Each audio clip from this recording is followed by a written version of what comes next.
Hello friends, welcome to Richu's kitchen. இன்றைக்கி நம்ம கிச்சனில் குயிக்காக 5 நிமிஷத்தில் பண்ணக்கூடிய ஒரு ஸ்பைசியான லஞ்ச் ரெசிபி தான் பார்க்க போகிறோம். வீட்டில் காய்கறி இல்லாத டைமில் இது மாதிரி ஈஸியாக செஞ்சிடலாம்.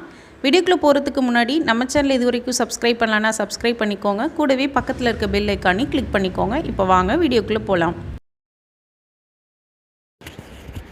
இப்போ ஒரு கடாயில் ஒரு 3 டேபிள் ஸ்பூன் அளவுக்கு எண்ணெய் ஆட் பண்ணிக்கிறேன். இது நல்லா காஞ்சதுக்கப்புறமா அரை டீஸ்பூன் சோம்பு, அதாவது பெருஞ்சீரகம், அதுக்கப்புறமா கொஞ்சமாக கடுகு உளுத்தம் பருப்பு, ஒரு 4-5 பல் பூண்டு, ஒரு 2 வரமிளகாய் ஆட் பண்ணிவிட்டு எல்லாத்தையும் நல்லா பொரிய விட்டுடலாம்.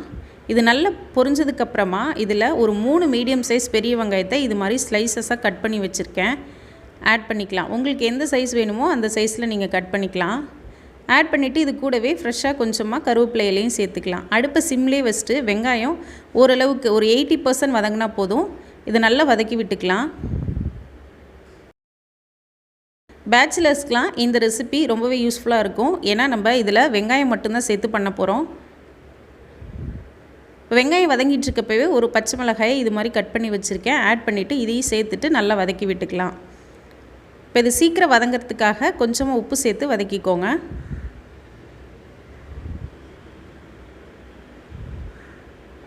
ஆல்ரெடி நம்ம சேனலில் நிறைய லஞ்ச் ரெசிபிஸ் அப்லோட் பண்ணியிருக்கோம். வேணுங்கிறவங்களுக்கு கீழே டிஸ்கிரிப்ஷன் பாக்ஸில் லிங்க் கொடுக்குறேன், செக் பண்ணிக்கோங்க. இப்போ வெங்காயம் நல்லா வதங்கிடுச்சு. இதில் ஸ்பைசஸ்லாம் ஆட் பண்ணிக்கலாம். ஒரு அரை டீஸ்பூன் அளவுக்கு மஞ்சள் தூள் சேர்த்துக்கிறேன். இது கூடவே உங்களோட காரத்துக்கு ஏற்ற மாதிரி தனி மிளகாத்தூள் சேர்த்துக்கோங்க. கூடவே ஒரு டீஸ்பூன் அளவுக்கு கரம் மசாலா, இல்லைனா கறி மசாலா, இல்லை சிக்கன் மசாலா, உங்கள்கிட்ட எந்த மசாலா ஐட்டம்ஸ் இருக்கோ அதை நீங்கள் சேர்த்துக்கலாம். சேர்த்துட்டு உப்பு கரெக்டாக இருக்குன்னு செக் பண்ணிக்கோங்க. உங்கள்கிட்ட எந்த மசாலாவுமே இல்லை அப்படின்னா நார்மலாக வீட்டில் அரைச்ச குழம்பு மிளகாத்தூள் கூட சேர்த்துக்கலாம். அவ்வளோதான். இந்த மசாலாவோட பச்சை வாசனை போகிற வரைக்கும் நல்லா வதக்கி விட்டுக்கோங்க. ஒரு 2 நிமிஷம் அப்படியே வதக்கி விட்டதுக்கப்புறமா இதில் வடித்த சாதத்தை சேர்த்துக்கிறேன். உங்களுக்கு எந்த அளவு வேணுமோ அந்தளவு சேர்த்துக்கோங்க. நான் ஒரு 2 கப் அளவுக்கு சேர்த்துக்கிறேன். சேர்த்துட்டு அடுப்பை சிம்லேயே வச்சுட்டு நல்லா எல்லாத்தையும் மிக்ஸ் பண்ணி விட்டுக்கோங்க. சிம்பிளாக செய்யக்கூடிய இந்த ரெசிபிக்கு நம்மளுக்கு சைடிஷ் எதுவுமே தேவை இருக்காது. ஏன்னா அந்தளவுக்கு டேஸ்ட்டாக இருக்கும்.